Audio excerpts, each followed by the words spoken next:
નમસ્કાર દોસ્તો, હું છું આપની દોસ્ત જોગાણી નિરાલી અને આજે મારી સાથે એક એવા વ્યક્તિ છે જેમણે દયા, સેવા અને માનવતાની એક નવી દિશા આપી છે. હેલ્પ બાય ગોડ બ્લેસિંગના ફાઉન્ડર વિકાસ રાજપુરોહિત, કે જેમણે સોશિયલ મીડિયા પર લાખો લોકોને પ્રેરણા આપી રહ્યા છે. તો આજે એમની સફરને માણવી છે કે સફરની પાછળનું રહસ્ય શું છે. તો આવો વિકાસભાઈ, તમારી કહાની તમારા મોઢે જ સાંભળીએ. વિકાસભાઈ, સૌથી પહેલા તો અમને તમારા નાના એવા પરિચયની જરૂર છે કે અમારા ઓડિયન્સ, અમારા મિત્રો તમને જાણે. મેં રાજસ્થાનથી જાલોર જિલ્લાથી રાજપુરોહિત ફેમિલીમાંથી બિલોંગ કરું છું અને હમણાં હું સુરતમાં કામરેજમાં રહું છું. ત્યાં આપણી નાની શોપ છે ને એમાંથી હું સેવાનું કામ કરું છું. સરસ. હવે આ સેવાના બીજ છે એ ક્યારથી રોપાયા તમારા મનની અંદર? આમ જે સેવાના બીજ છે તો બચપનથી જ રોપાણા છે. હું બચપનથી જ સેવામાં લાગેલો છું, પણ હમણાં મેં વિચાર્યું કે હમણાં મારે સોશિયલ મીડિયા પ્લેટફોર્મ પર આવીને લોકોને એકદમ ઇન્સ્પાયર કરીને આપણે આગળ જવાની જરૂર છે. કારણ કે હમણાં સેવા ખૂબ કમ છે. લોકો હમણાં છે પણ ઘણા બધા પોતે એન્જોયમેન્ટમાં લાગેલા છે, કોઈનું વિચારતા નથી. તો મેં વિચાર્યું કે હમણાં આપણે પ્લેટફોર્મ પર આવવાની જરૂર છે સોશિયલ મીડિયા પર, અને પછી આપણે લોકોને ઇન્સ્પાયર કરીને જેટલું બને તેટલું. આપણે એવું નથી કહેતા કે બહુ વધારે લોકો ઇન્સ્પાયર આપણે થઈ શકે છે, પણ જે થાય તે આપણે તો સમજીએ કે આટલા બધા ફોલોવર્સ છે આપણા, પણ એમાંથી એક બે લોકો બી આપણાને જોઈને ઇન્સ્પાયર થાય તો આપણી માટે ઘણી મોટી વાત છે. એમાં આપણું જીવન સફળ થઈ જશે. તમારો જન્મ ક્યાં થયો છે? મારો જન્મ રાજસ્થાન, જાલોર, જે તમારું મૂળ વતન છે ત્યાં. રાજસ્થાનના જાલોર જિલ્લામાં થયું છે. ઓકે. હવે તમને મારો એક એવો સવાલ છે કે જાલોરમાં તો તમે જન્મ્યા છો, રાજસ્થાન એ તમારી જન્મભૂમિ છે, પણ તમે સુરતને કર્મભૂમિ બનાવી છે. તો તમને એ ભૂમિથી વધારે લાગણી છે કે સુરતથી વધારે લાગણી? મારા માટે બંને ભૂમિ એક સરખી છે, કારણ કે મારી જન્મભૂમિ છે, અમારી કર્મભૂમિ, એટલે મારે બંનેથી જોડાઈને રહેવું ખૂબ જ જરૂરી છે. તમે જ્યારે નાના હતા, સ્કૂલ લાઈફ જ્યારે તમારી ચાલતી હતી, ત્યારે આ સેવાનું કામ કરતા હતા ખરા કે કઈ નાનું પણ? હું નાનું મારાથી બને તેટલું કરતો હતો કે મને ઘરેથી મમ્મી લોકો પૈસા વાપરવા આપે તેમાંથી નાની મોટી મદદ કરતો હતો. આમ હેલ્પ તો બચપનથી કરું જ છું, કારણ કે અને નાનપણથી જ મારામાં બીજ રોપાઈ ગયા હતા. હું બચપનથી જ સેવાનું કામ ચાલુ કરી દીધું. તમે સૌથી પહેલી કોને હેલ્પ કરી હતી, તમને કઈ યાદ છે ખરા? સૌથી પહેલી આમ તો મેં કબૂતરની, કારણ કે ઘણીવાર આપણા ઘરના ઉપર કે પછી ખબર ઘણી બધી જગ્યા પર કબૂતર આવીને પડી જાય છે, તો એ લોકોને હળદર લગાડવાની. એવું નહીં કે નાના હોય ત્યારે આપણે પાસે બહુ ખાસ પૈસા બી નહીં હોય, આપણે એવું વિચારવું પડે. ઘરે પૈસા હોય પણ માંગવામાં કે આમ તેમ આપણને થોડું ઘણું લાગે, તો એ જ કબૂતરને લઈને પછી ઘરે જ હળદર એવું લગાડવાનું. એવું નથી કે સેવા માટે પૈસાની જરૂર હોય છે. આપણે ઘરે આપણા દિલથી સેવા હોય તો આપણે બધું જ મેનેજ કરી શકીએ છીએ એકદમ ઇઝીલી. આપણે કરવું હોય એ બધું જ મેનેજ ઇઝી થઈ જાય છે. તમે જ્યારે સેવાનું કાર્ય કરવા નીકળો છો ત્યારે તમને કઈ એવો વિચાર આવે કે લોકો શું કહેશે મને? મેં લોકોનું વિચારતો જ નથી. લોકોનું વિચારવા જઈશ તો હું પાછળ થઈ જઈશ. હું અત્યારે ફક્ત અને ફક્ત ભગવાનજીનું વિચારું, કારણ ભગવાન મને જોઈ રહ્યા છે, તો ભગવાનને જોઈને જ મારું કર્મ કરું છું. હવે આ કર્મની વાત તમે કરી છે, તો કર્મને તમે કેટલું માનો છો, ગણો છો તમારી? મેં કર્મને એ ગણું છું કે આપણે સારા કર્મ કરશું ને મેં સારા કર્મ કરીને ભગવાન પાસે જ માંગુ છું કે મને પાછો મનુષ્ય જન્મ મળે ને હું જે બેસહારા લોકો છે એ લોકોની સેવા કરી શકું છું.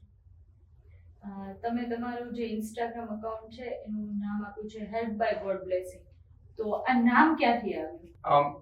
મેં મારી ઇન્સ્ટા આઈડીનું નામ હેલ્પ બાય ગોડ બ્લેસિંગ આના માટે રાખ્યું છે કે મીન્સ કે ભગવાનનું નામ હું રાખીશ ને તો પાછળ મારું નામ થઈ જશે, એટલે મેં પહેલા ભગવાનનું નામ રાખ્યું છે. મને ભગવાન ઉપર બધાથી વધારે ભરોસો છે. તમે જ્યારે પહેલો વિડીયો શૂટ કર્યો, તમે જે હેલ્પ કરવા ગયા હતા ને પહેલો વિડીયો શૂટ કર્યો અને અપલોડ કર્યો, એ સમયે તમારી અંદર કેવી ભાવનાઓ હતી, કેવી લાગણીઓ હતી? તમને ત્યારે શું વિચાર આવતો હતો? ત્યારે વિચાર આવતો હતો કે મેં વિડીયો બનાવ્યો છે, કોણ શું વિચારશે, કોણ નહીં વિચારશે. પહેલી વાર મને એવું વિચાર આવ્યો, કારણ કે કોઈ બી માણસ પહેલી શરૂઆત કરે તો થોડો ઘણો વિચાર આવે, પછી ધીરે ધીરે એ જ વસ્તુને મેં મારી હિંમત બનાવી કે બધું કોઈ રિએક્શન આવે ના આવે, રિએક્શન માટે આપણે હવે વિચારવાનું નથી. હવે આપણે આપણા કામ પર ફોકસ કરવાનું છે કે આપણે સેવા કરવી છે, તો હવે ફક્ત અને ફક્ત સેવા ઉપર ધ્યાન રાખવાનું છે. અને મેં સેવા ઉપર ધ્યાન રાખવાનું ચાલુ કર્યું તો એના પછી ડાયરેક્ટ બધી વસ્તુ ઓટોમેટિક ઉપર સુધી પહોંચી ગઈ. મેં છે ને સેવાના વિશે વિચાર્યું ત્યારે જઈને આટલું બધું થયું. મેં પહેલા જ ફોલોવર્સ, બીજા માણસો શું વિચારશે એ બધા બાબતમાં હું પહેલાથી બધું વિચાર્યું હતું, તો હું ક્યારેય આગળ નીકળતી જ નહીં. એટલા માટે પછી મેં આ વિચાર્યું. હવે જે તમે લોકોની વાત કરો છો, તો તમને એવો ક્યારે વિચાર આવ્યો કે આ મારા વિડીયો મૂકવાથી બીજા લોકો પણ આ માર્ગ પર આગળ વધી શકે છે? લોકોને ક્યારે તમે ઇન્સ્પાયર કરવાનું વિચાર્યું? મેં હમણાં 2 વર્ષથી વિચાર્યું છે, કારણ કે ઘણા બધા નાના છોકરાઓ બી હોય છે, મેં મારા આંખથી જોતો આવું છું કે એ લોકો મારા વિડીયો જોઈ છે ને મારા વિડીયોમાં ઘણી બધી વસ્તુ આવી હોય છે જે વેસ્ટમાંથી બેસ્ટ હોય છે. તો એ વસ્તુ જેના માટે આપણે પૈસા યુઝ કરવાના નથી થતા, એ ઘરેથી બધી વસ્તુ જેમ કે ખાલી બોક્સ હોય છે એના માટે એનાથી ચકલી માટેના ઘર બની જતા હોય છે. તો એ લોકો એ જ વસ્તુ ફોલો કરે છે, નાના છોકરાઓ. મેં જોયું એ લોકો નાના ઘર બનાવે છે, પોતે જ લગાવે છે. એટલે આ વસ્તુ મને ગમી. એના પછી મેં વિચાર્યું કે ના, આપણે હજુ આગળ વધાય. મારા બધાથી પહેલો વિડીયો એ જ હતો કે બધાથી પહેલા મેં ચકલી માટે ઘર બનાવ્યું. મેં કીધું કે વેસ્ટમાંથી બેસ્ટ કંઈક ટ્રાય કરું. પછી મેં જોયું ઘણા બધા લોકો વિડીયો બનાવ્યા. મારા આજુબાજુમાં બી નાના છોકરાઓ રહે છે, એ લોકો બધા એમના ઘરની બહાર એ બધી વસ્તુઓ કરી. પછી મને લાગ્યું ના, હું સેવા જ કરીશ, કારણ કે મને જોઈને કોઈ ઇન્સ્પાયર થાય છે તો મારા માટે એ જરૂરી છે. આજે વાત તમે કરી કે લોકો ઇન્સ્પાયર થાય છે. અત્યારે તમારા અકાઉન્ટમાં 178K ફોલોવર્સ છે, તો એમાંથી ઘણા લોકો તમને મેસેજ પણ કરતા હશે. તો શું તમે બધાના DM ના રિપ્લાય કરી શકો છો? મેં બધાના DM ના રિપ્લાય કરું છું ને હું પોતે એ લોકોને સજેસ્ટ કરું છું કે તમે બી સેવા કરો. ને ઘણા બધા સેવા માટે બી મેસેજ આવતા હોય છે કે અમે બી ભાઈ તમને જોઈને સેવા કરવા માંગીએ છીએ, તમે અમને સપોર્ટ કરજો. તો હું હંમેશા એમને સપોર્ટ બી કરું છું, એમના DM ના રિપ્લાય બી આપું છું. મહાભારતનું તમને કેટલું જ્ઞાન છે? મહાભારતનું મેં આખી મહાભારત જોઈ છે અને મેં મહાભારતમાં બધા જ રોલ ઘણા દિલથી જોયા છે અને બધાએ પોતપોતાના કર્તવ્ય એમના હિસાબે બરાબર જ નિભાવ્યા છે. તમને કોઈ સેવાના હિસાબે પાત્ર ચૂઝ કરવાનું કહે તો જેમ કે કર્ણ છે, ભીષ્મ પિતા, કૃષ્ણ, કુંતી, તો આમાંથી કયું પાત્ર? કૃષ્ણ. કૃષ્ણ તમને કેમ ગમે? કારણ કે લીલાધારી છે. જે લીલા રચી હતી એ પ્રભુ શ્રી કૃષ્ણએ જ રચેલી હતી અને જે થયું છે એ બધું શ્રી હરિના હિસાબે થયું છે. એટલે મને શ્રી કૃષ્ણ ઉપર વધારે છે. શ્રી કૃષ્ણ. હવે મહાભારતમાંથી એવું કયું પાત્ર છે જે તમારા દિલને ટચ કરી જાય છે? જ્યારે બર્બરીકજી છે, તો જ્યારે એમને એમના શીશનું દાન આપ્યું હતું તો એ એકદમ હૃદયસ્પર્શી હતું મારા માટે, કારણ કે એકદમ નિર્દોષ હતા ને પ્રભુ શ્રી કૃષ્ણ એમના પાસે જ્યારે શીશનું દાન માંગ્યું ને એમને શીશનું દાન નિસંકોચ થઈને એમના એક જ વાર કહેવા પર આપ્યું ને એટલા માટે મને એ વસ્તુ વધારે હૃદયસ્પર્શ કરે છે. બર્બરીક એટલે અત્યારે કળિયુગમાં કોણ? ખાટુ શ્યામજી. તમને કેમ ખાટુ શ્યામજી જ વધારે પ્રિય છે? જ્યારે માણસ ચારે બાજુથી હારી જાય છે ને જ્યારે બધા દરવાજા બંધ થાય છે, માણસ પાસે કશું વધતું નથી, આગળ જવાનો ની પાછળ જવાનો રસ્તો ક્યાંય રહેતો નથી, ત્યારે જ્યારે બાબા શ્યામના દરબારમાં જાય છે તે માણસ રંગથી રાજા બની જાય છે. મેં મારા આંખથી જોયું છે. ખાટુ શ્યામજી મહારાજની તમે વાત કરી તો એમનું મૂળ મંદિર, એમનું મૂળ સ્થાપના કઈ જગ્યાએ? એમનું મેઇન મંદિર છે શિખર ખાટુ નગરીમાં એમનું મંદિર છે. તમે ક્યારે ગયા છો ત્યાં? હું ગયો છું. હું ગયા વર્ષે જ ગયો હતો, 1 વર્ષ પહેલા, જ્યારે ફાલ્ગુનની એકાદશી આવે છે તો એનામાં બધી એકાદશીમાં બધાથી વધારે એ એકાદશીનું મહત્વ છે. તો મેં એકાદશી પર જ ગયો હતો. મેં કીધું ઘણા ટાઈમથી મારે જવાની ઈચ્છા હતી. આપણે સુરતમાં ખાટુ શ્યામજી ટેમ્પલ છે વેસુમાં, તો ઘણા ટાઈમથી જાઉં છું, પણ મેં ત્યાં જવા માટે ખૂબ જ પ્રે કરી, કારણ કે ત્યાં કોઈને બહુ જલ્દી બોલાવતા નથી. મેં એવું નોટ કર્યું છે. મેં ઘણી બધી પ્રાર્થના કરી તો પછી એમને મને બોલાવ્યો. તો મેઇન ફાલ્ગુન એકાદશી પર ગયો હતો, ત્યારે ત્યાં લાખોની ભીડ હતી. વર્ષમાં એક જ વાર ફાલ્ગુન મેળો ભરાય છે, તો એમાં જ મેં ગયો હતો દર્શન માટે. તમે એમ કહો છો કે ત્યાં લાખોની ભીડ હતી, તો દર્શન કરવામાં કેટલી તકલીફ પડી? તકલીફનો સવાલ જ નહીં આવે, કારણ કે એટલો બધો પ્રેમ ને એટલો બધો ઉત્સાહ છે ને એમના થકી જોડાયેલો, તો એમાં કઈ લાગ્યું નથી મને. બહુ જ સારી રીતે દર્શન થયા હતા. 12 કલાક લાગ્યા હતા, પણ મને એવું અંદર થતું હતું કે દર્શન થવા જ જોઈએ, કારણ કે એ દર્શનની ઘડી પૂરી ના થવી જોઈએ.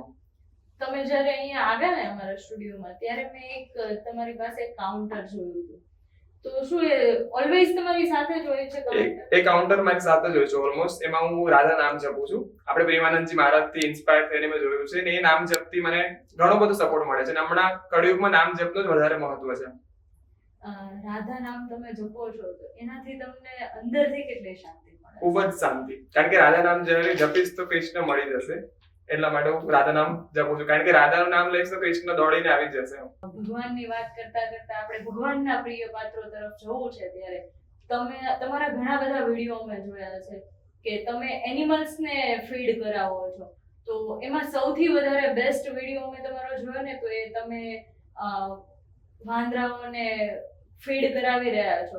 તો એ તમને ક્યાંથી એવું થયું કે મારે આવી રીતે આ લોકોને ખવડાવવું જોઈએ? આપણે જો હનુમાનજીના મંદિરે જઈએ છીએ બરાબર, તો મેઇન વસ્તુ મારા નજરમાં તો એ છે કે હનુમાનજીના તમે મંદિરે જઈને બધું ચડાવો છો, એના સારું જે મેઇન જે હનુમાનજીને પ્રિય છે, શ્રી રામને પ્રિય છે, વાનર સેના છે, તો આપણે એમને જ ખવડાવવું જોઈએ. મારા માટે તો એ જરૂરી છે, કારણ કે એમને હું ખવડાવીશ તો ભગવાનજી ઓટોમેટિક રાજી થઈ જશે. એ સાચી વાસ્તવિકતા છે.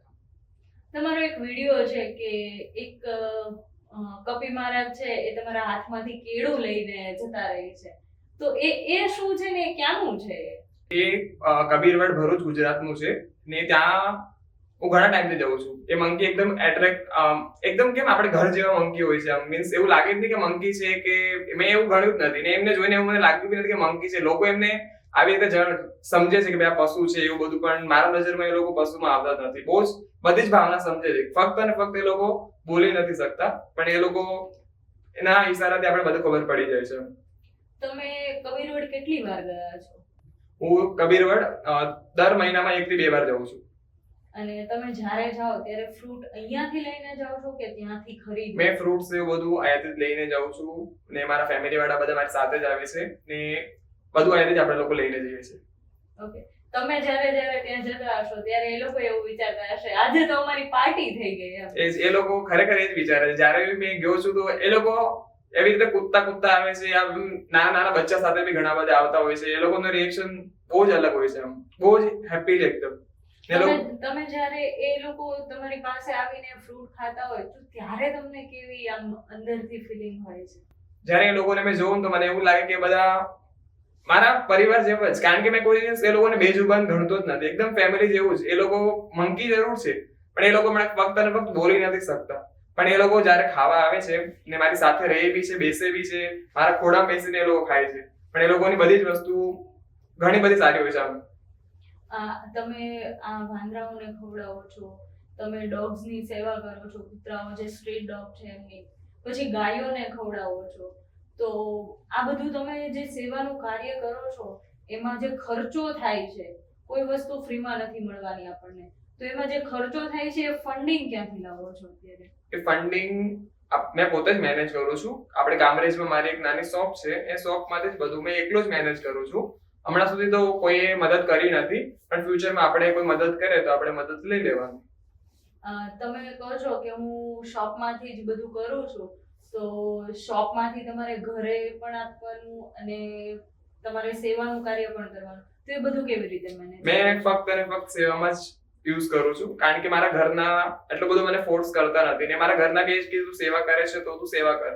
આ મીન્સ કે બધા ઘરે આપશે તો પછી સેવા કોણ કરશે, અને બધા પોતપોતાનું કરવા લાગી જશે તો પછી સેવા માટે તો કોઈને બાકી રહેવું પડશે ને. એટલે મેં તો બધું સેવામાં જ યુઝ કરું છું. એટલે તમારી જે કઈ કમાણી છે એ દુકાનની અંદરથી, તમારી શોપમાંથી, બધું તમે સેવામાં? બધું સેવામાં. તમે જોઈ શકો છો આપણું ઇન્સ્ટા પેજ પર આપણે સેવા કરું છું, પણ આમ એ લોકોને ઘટવું ના જોઈએ. આમ મારા થકી એ લોકોને કઈ તકલીફ ના થવી જોઈએ, મીન્સ કે કશું ઘટવું ના જોઈએ. એ લોકો એકદમ હેપીલી રહેવા જોઈએ, કારણ કે એ લોકો બોલી નથી શકતા અને ભગવાનજી આપણને મોકલે બી એના માટે છે કે આપણે કોઈનું પેટ ભરી શકીએ છીએ. હવે કમાવા વાળા તો બધા છે જ, પછી એ લોકો પર ખૂબ ધ્યાન આપવા વાળું બી હોવું જોઈએ. તમે જે વાત કરો છો કે એ લોકો માટે કોઈ કઈ કરવું જોઈએ, મેં તમારો એક વિડીયો જોયો છે જેમાં ગાય પ્લાસ્ટિક ખાય છે અને તમે એના મોઢામાંથી એ પ્લાસ્ટિક લઈ લો છો, તો જ્યારે ગાયો આવી રીતે પ્લાસ્ટિક ખાતી હોય ને તમે જોવો તો તમને કેવું લાગે છે? મને ઘણું દુઃખ લાગે છે, કારણ કે કચરો ફેલાવીએ બી આપણે છે ને પ્લસ આપણે એ લોકોની મદદ બી ના કરીએ તો એ વસ્તુ ખોટી છે. તો એ બાબત પર તમે શું કહેશો કે જે આપણે કચરો કરીએ છીએ, પ્લાસ્ટિક નાખી રહ્યા છે બધા આપણે, તો એ પ્લાસ્ટિકનું શું કરવું જોઈએ? મારા માટે તો એ જ રિક્વેસ્ટ છે કે આપણે જે પ્લાસ્ટિક નાખીએ છીએ તે પ્લાસ્ટિકને આપણે સળગાવીને બી નાખી શકીએ છીએ, કારણ કે સળગાવેલી વસ્તુ તો લોકો ખાય નહીં. એ લોકો પછી શું, ઘણા બધા લોકો શું કરે છે કે ઘરેની બધી વસ્તુ હોય છે, જે વેસ્ટેજ હોય છે, જે ફેંકવાની વસ્તુ હોય છે, કચરામાં ભરીને ફેંકે છે. તો એટલા માટે જ ગાય મોઢું મારીને એમાં ખાવા માટે ટ્રાય કરે છે, તો એમાં પછી એ પ્લાસ્ટિક બી ખાઈ જાય છે.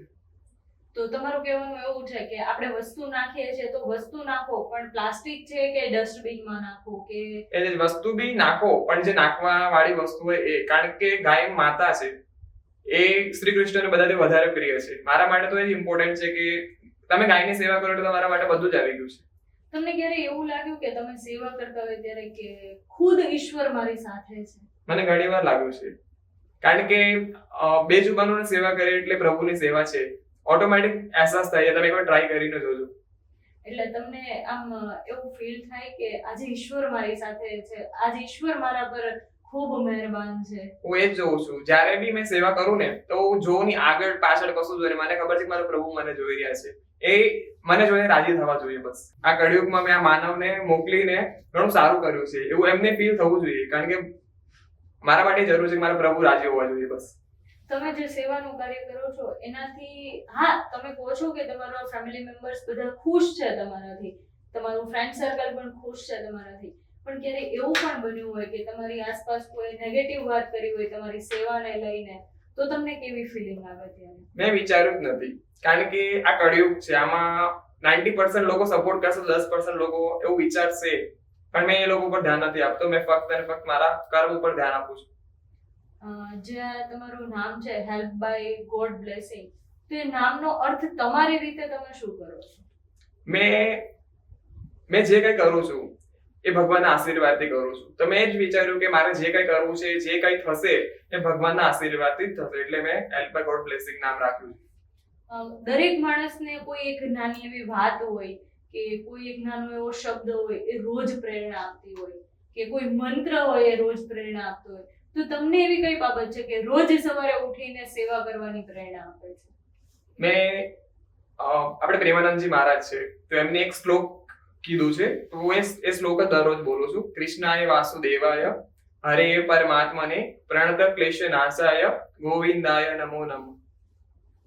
એ શ્લોક તમને પ્રેરણા આપે છે કે આ કાર્યો કરવા જોઈએ. એ શ્લોકમાં ઘણી બધી પોઝિટિવ એનર્જી છે ને એ શ્લોક થકી અને બીજું રાધા નામ જપું છું. તો બસ એ બધી વસ્તુ તમે તમારા લાઈફમાં ઉતારશો ને એટલે ઓટોમેટિક ભગવાનજીની મહેર થશે તમારામાં, કે તમારા અંદર ઓટોમેટિક સારા વિચારો આવી જ જશે.